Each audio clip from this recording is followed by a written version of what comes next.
সময়ৰ পাছত আপোনালোকৰ মাজলৈ আহি আছে থিয়েটাৰ অমন্তৰা, যি আমাৰ অসমীয়া আৰু ছাত্ৰী ভাষাৰ সংমিশ্ৰণত বিশেষকৈ যি এক সুন্দৰ নৃত্য নাটিকাৰ লগতে কেইবাখনো ইয়াত আপোনালোকৰ মন মগজু আৰু হৃদয় জিনিব পৰা নাটক লৈ বিশেষকৈ আপোনালোকৰ মাজলৈ আহি আছে। আমি 2024-25 বৰ্ষৰ আমাৰ যি নাট্যবৰ্ষ আমি 3খন নাট লৈছোঁ।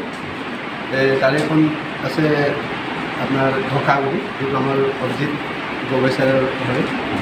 তাৰপিছত মোৰ নিজৰ এখন নাটক থাকিব বেংগল, যিটো আপোনাৰ এই ভাৰতবৰ্ষৰ চাহ বাগানত স্বাধীনতা সংগ্ৰামৰ এটা জীয়া কাহিনী।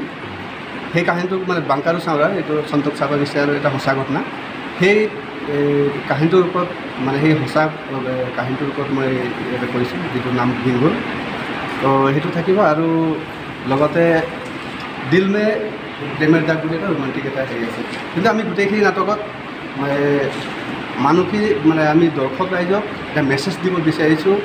আমি অসমত এই দ্বিভাষিক এই যিটো নাট্য ব্যৱস্থা, ইয়াৰ যোগেদি আমি এটা সমন্বয় কৰিব বিচাৰিছোঁ আৰু যিখিনি নিবনুৱা যুৱক যুৱতী আছে তেওঁলোকক যাতে আমি কৰ্মসংস্থাপন দিব পাৰোঁ, তাৰ এটা চেষ্টা চলাইছোঁ। মোৰ আশা ৰাইজে আমাক সহযোগ কৰিব আৰু আমি হোৱাৰ দৰে আগবাঢ়ি সাংস্কৃতিক জগতৰ লগত জড়িত হৈ থকা আৰু অমন্তৰা থিয়েটাৰ যি আমাৰ ৰূপমুখনি সেই প্ৰাৰম্ভিক অৱস্থাৰ পৰা আপুনি লাগি আছে। আজি এইটো মুহূৰ্তত পুনৰ এটা নতুন উদ্যমেৰে ওলাই আহিছে, ৰাইজৰ দেখি বিপুল সঁহাৰি, সকলো ওলাইছে, কলা কৌশলী ন যথেষ্ট আহিছে। তো এই শুভ মুহূৰ্তত কি ক'ব? আমি প্ৰায় 1994 আমি মোৰ বন্ধুবৰ মনোজ গোহাঁই সৰু ষ্টেটৰ প্ৰযোজক, তেওঁ মনত কিবা এটা খেলাইছিলে যে আমি যে চাহ বাগিচাত যদি এখন থিয়েটাৰ কৰিব পাৰোঁ, চাহ বাগিচা নাটক, তেতিয়াতো আমি অমৰ হৈ যাম। মানে আমাক চবেই স্মৰণ কৰিব, মনত ৰাখিব যে প্ৰথম কোনে শুনিছে থিয়েটাৰ। তেনেকুৱা এটা আশা কৰি আমি আমাৰ বন্ধুবৰ লবিন দাসৰ লগত কথা পাতিলোঁ আৰু কথা পতাৰ পিছত কয় লবিন দাসেও সন্মতি প্ৰকাশ কৰিলে আৰু সেইকাৰণে আমি ইয়াত নাহৰণি এইটো আমাৰ মুখ্য কাৰ্য নাহৰণি, আমাৰ ৰেজিষ্ট্ৰেশ্যন নাহৰণি হৈ আছে আৰু আমি অকণমান ভিতৰত শামুকতলা বুলি এখন ঠাইত আমি কেম্প কৰিলোঁ আৰু ইয়াত বিশেষভাৱে আমাৰ টিঙাজোৰাও, সঞ্জয় চাৱ আৰু ধনুকণ্ড আদি সহায় কৰিছিলে আৰু আমি প্ৰায় 2 বছৰ খুব সুখ্যাতিৰে মানে কৰিলোঁ, বহুত ভাল পালে নাটকখন। কিন্তু আমাৰ বিশেষ কিছুমান কাৰণত, কিয়নো চাহ বাগিচাত তেতিয়া ধৰি লওক ইমান নাটকৰ প্ৰতি ইমান আগ্ৰহী নাছিলে মানুহবিলাক, গতিকে বা অৰ্থনৈতিকভাৱে অলপ দুৰ্বল হৈ আছিলে সেই সময়ত, বা মিডিয়াবিলাক খুব কম আছিলে। সেইকাৰণে আমি বিশেষ কিবা কাৰণত আমি বন্ধ কৰিবলগীয়া হ'ল। বন্ধ কৰি পুনৰ সৰু থিয়েটাৰ আৰম্ভ কৰিলে আমাৰ মনোজ গোহাঁই।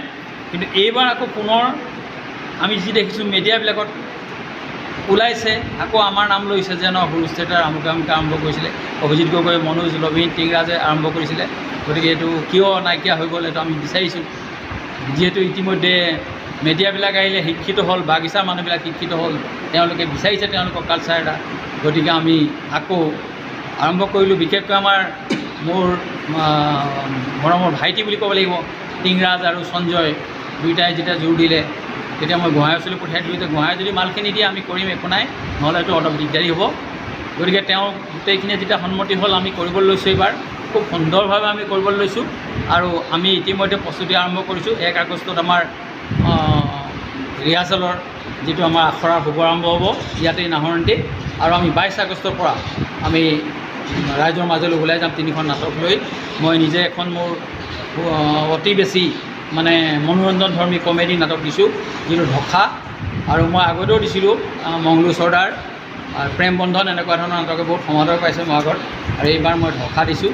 আৰু আমাৰ সঞ্জয় চাৱৰ এখন দিছে ক'লেই বেংগল, তেওঁৰ এইটো জীয়া পটভূমি, ইংৰাজসকলৰ যিটো দমন নীতি চলিছিলে বাগানত তাৰ ওপৰত। গতিকে আমি ভাবোঁ মানুহে নিশ্চয় আদৰি ল'ব আৰু আমাৰ এই প্ৰয়াস যদি আমি সফল হওঁ, নিশ্চয় ৰাইজৰ ওপৰত কথা, ৰাইজে যদি আমাক মৰম চেনেহ আগবঢ়ায় তেতিয়া এয়া বন্ধুসকল আপোনালোক দেখালোঁ যি অমন্তৰা থিয়েটাৰৰ খুব ধুনীয়াকৈ ইয়াত যি শিল্পী আৰু কলা কৌশলীসকলৰ সাক্ষাৎকাৰৰ লগতে চিনাকি কৰিব এটা অনুষ্ঠান ৰাখিছিলে আৰু আজি আহি মই ইয়াত উপস্থিত হ'লোঁ আৰু আপোনালোক দেখাইছোঁ যে কি ধৰণে অমন্তৰা থিয়েটাৰ খুব সুসজ্জিতেৰে আপোনালোকৰ মাজলৈ আগবাঢ়ি যাব বিচাৰে। চ' আপোনালোকে আশীৰ্বাদ কৰিব যাতে অমন্তৰা থিয়েটাৰ দীৰ্ঘজীৱী হওক, আপোনালোকৰ মাজলৈ আগবাঢ়ি যাওক আৰু তেখেতক যাতে যি আশা সপোন লৈ পিনে এক সুন্দৰ চিন্তা লৈ পিনে সমাজৰ কাৰণে আগবাঢ়ি আহিছে, এইখিনি যাতে সফল হওক। আৰু আপোনালোকে ইতিমধ্যে দাদাই জনালে যে 1 আগষ্টত এইটো মঞ্চতে বিশেষকৈ এই নাহৰকটীয়া সমষ্টিৰ এই যি নাহৰণি বিশেষকৈ ইয়াতে যি তেখেতসকলৰ প্ৰথমখন ৰিহাৰ্চল ইয়াত হ'ব।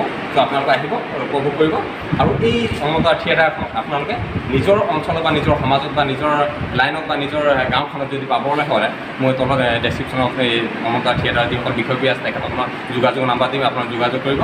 আৰু ইমানেই ভিডিঅ'ত চাই থকা সকলো আন্তৰ্জাতিক মই দিন আন্তৰ্জাতিক ধন্যবাদ জ্ঞাপন কৰি আজি এই ব্লগটো ইমানতে সামৰণি মাৰিছোঁ।